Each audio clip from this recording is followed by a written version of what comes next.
Pythagoras प्रमेय जैसा कि आप जानते हो कि किसी समकोण त्रिभुज में कर्ण का वर्ग शेष दोनों भुजाओं के वर्गों के योगफल के बराबर होता है। तो अब जो इसका विलोम है वो ये कहता है कि यदि किसी त्रिभुज में एक भुजा का वर्ग शेष दो भुजाओं के वर्गों के योगफल के बराबर है, तो दिखाना है हमें कि वो समकोण त्रिभुज है। जैसे कि त्रिभुज ए बी सी है, इस त्रिभुज में ए सी का स्क्वायर ये बराबर है ए बी का स्क्वायर प्लस बी सी का स्क्वायर। तो हमें सिद्ध करना है कि जो कोण बी होगा ये 90 डिग्री का होगा। इस प्रमेय को सिद्ध करने के लिए, पाइथागोरस प्रमेय का विलोम है ये, इसको सिद्ध करने के लिए एक हमें रचना करनी होगी।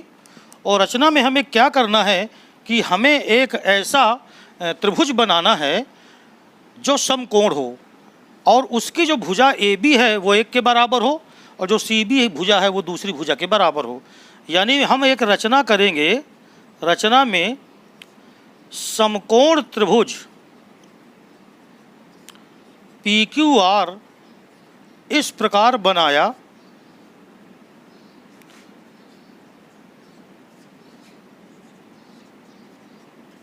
किस प्रकार बनाया, यहाँ देखिए बना के दिखाते हैं। एक हम समकोण त्रिभुज बनाने वाले हैं जिसका नाम हमने रखा पी क्यू आर। ये मान लीजिए हमने समकोण त्रिभुज बनाया, तो इसमें हम करेंगे क्या कि कोण क्यू को हमने 90 डिग्री कर दिया, ये 90 डिग्री हो गया। जो पी क्यू भुजा है वो हमने ए बी के बराबर कर दिया और जो क्यू आर भुजा है वो हमने बी सी के बराबर कर दिया। यानी समकोण त्रिभुज पी क्यू आर हमने इस प्रकार बनाया कि कोण जो क्यू है वो बराबर है 90 डिग्री, भुजा पी क्यू ये बराबर हमने ए बी के रखा तथा जो दूसरी भुजा इसकी है क्यू आर उसको हमने बराबर रखा बी सी के। ये क्यू आर भुजा है, इसको हमने बी सी के बराबर रखा। तो हम रचना में एक अलग से त्रिभुज बनाएंगे जो समकोण त्रिभुज होगा। बस उसकी जो समकोण बनाने वाली भुजाएं हैं उनको हमने दिए गए त्रिभुज की भुजाओं के बराबर रखा। ए बी के बराबर पी क्यू को कर दिया और बी सी के बराबर क्यू आर को कर दिया। अब जब हम इसकी उत्पत्ति करेंगे तो देखिएगा ज़रा इसकी उत्पत्ति कैसे होगी। ये जो पी क्यू आर आप त्रिभुज देख रहे हैं ये एक समकोण त्रिभुज है जिसमें कोण क्यू कितने अंश का है, 90 डिग्री का। तो समकोण त्रिभुज पी क्यू आर में जो कोण क्यू है वो 90 डिग्री का है। आप जानते हो कि किसी समकोण त्रिभुज में हम पाइथागोरस प्रमेय का इस्तेमाल करें तो पाइथागोरस प्रमेय से, अब चूंकि ये पाइथागोरस प्रमेय हम पहले कर चुके हैं तो पाइथागोरस प्रमेय से हम कह सकते हैं कि कर्ण का वर्ग यानी पी आर का स्क्वायर ये बराबर ही होगा पी क्यू का स्क्वायर प्लस क्यू आर का स्क्वायर। राइट है ना, कर्ण का वर्ग शेष दोनों भुजाओं के वर्गों के योगफल के बराबर होता है। परंतु देखो हमें एक चीज़ दे दी गई है, परंतु हमें ज्ञात है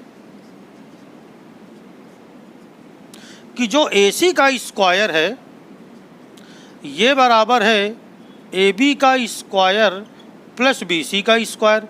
ये हमें पहले से पता है। परंतु आप देखो अगर तो जो ए बी है उसको मैंने पी क्यू के बराबर कहा भी आपसे कि ये दोनों भुजा बराबर हैं, परंतु हमें ज्ञात है पहले से कि जो ए बी है वो देखिए पी क्यू के बराबर हमने रचना से किया था तथा जो क्यू आर है वो बराबर है किसके, बी सी के। तो इसलिए हम ये कह सकते हैं कि ए सी का स्क्वायर आप ए बी की जगह पे पी क्यू रख दो तो पी क्यू का स्क्वायर और जो बी सी का स्क्वायर है वहाँ बी सी की जगह पे क्यू आर रख दो तो क्यू आर का स्क्वायर। ये समीकरण नंबर 2 हो गया। एक बार फिर से सुन लीजिए, हमें जो पता है उसमें हमें मालूम है कि ए सी का वर्ग ये बराबर है ए बी का वर्ग प्लस बी सी का वर्ग। परंतु ए बी हमें रचना से मालूम है कि जो ए बी हमने यहाँ पर ए बी दिख रही है आपको, ये जो ए बी है ये पी क्यू के बराबर है और जो बी सी है वो किसके बराबर है, क्यू आर के। तो हमने ए बी और बी सी की जगह पर क्रमशः पी क्यू और क्यू आर को रख दिया। अब आप समीकरण 1 तथा 2 की तुलना करें तो समीकरण 1 तथा 2 की तुलना से अगर आप देखें तो इन दोनों की तुलना करें तो दोनों के देखिए दाएं पक्ष बराबर हैं। तो अगर दाएं पक्ष बराबर हैं तो ये निश्चित है कि बाएं पक्ष भी क्या होंगे, बराबर होंगे। और बाएं पक्ष में कौन है, पी आर और ए सी, अर्थात हम ये कह सकते हैं कि जो पी आर होगा वो ए सी के क्या होगा, बराबर। यानी ये बात साबित हो गई कि जो ए सी भुजा थी वो पी आर के क्या आ गई, बराबर। अब जरा दोनों त्रिभुज को देखो, त्रिभुज ए बी सी तथा त्रिभुज पी क्यू आर में, इन दोनों त्रिभुजों की अगर आप तुलना करें तो देखिए ए बी भुजा ये पी क्यू के बराबर है, ये हमें पहले से मालूम है रचना से। तो ए बी बराबर पी क्यू भुजा हो गई। जो क्यू आर भुजा है वो बी सी के बराबर है, या हम ये कह दें कि जो बी सी भुजा है ये क्यू आर के बराबर है, ये भी हमें मालूम है। और अभी अभी हमने देखा कि जो ए सी भुजा है वो पी आर के बराबर आ गई, अर्थात ए सी भी किसके बराबर है, पी आर के। तो जब दो त्रिभुजों में तीनों संगत भुजाएं बराबर होती हैं तो त्रिभुज क्या होते हैं, सर्वांग। इसलिए हम ये कह सकते हैं कि त्रिभुज ए बी सी ये सर्वांग हो गया त्रिभुज पी क्यू आर के।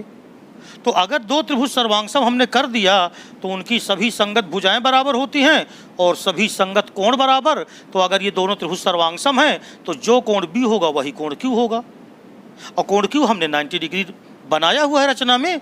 इसलिए हम ये कह सकते हैं कि कोण जो बी है वो बराबर कोण क्यू के होगा, परंतु कोण क्यू पहले से 90 है, इसका मतलब कोण बी भी कितने अंश का हो गया, 90 अंश का, राइट है ना। तो हमें जो साबित करना था देखो वो आ गया। तो कुल मिलाकर के करना क्या है आपको, अगर इसको सारांश देखें तो त्रिभुज ए बी सी ये हमें मालूम है, हम समकोण त्रिभुज एक अपने से बना लें जिसमें पी क्यू को ए बी के बराबर कर लें और क्यू आर को बी सी के बराबर कर लें। तो इस प्रकार पाइथागोरस प्रमेय से जब हम देखेंगे तो पी आर ए सी के क्या आ जाएगा, बराबर। और इसके बाद दोनों त्रिभुजों को सर्वांगसम सिद्ध करके हम कोण बी को भी कह सकते हैं कितने अंश का होगा, 90 अंश का। तो उम्मीद करता हूँ कि प्रमेय आपकी समझ में आ गई होगी। नमस्ते।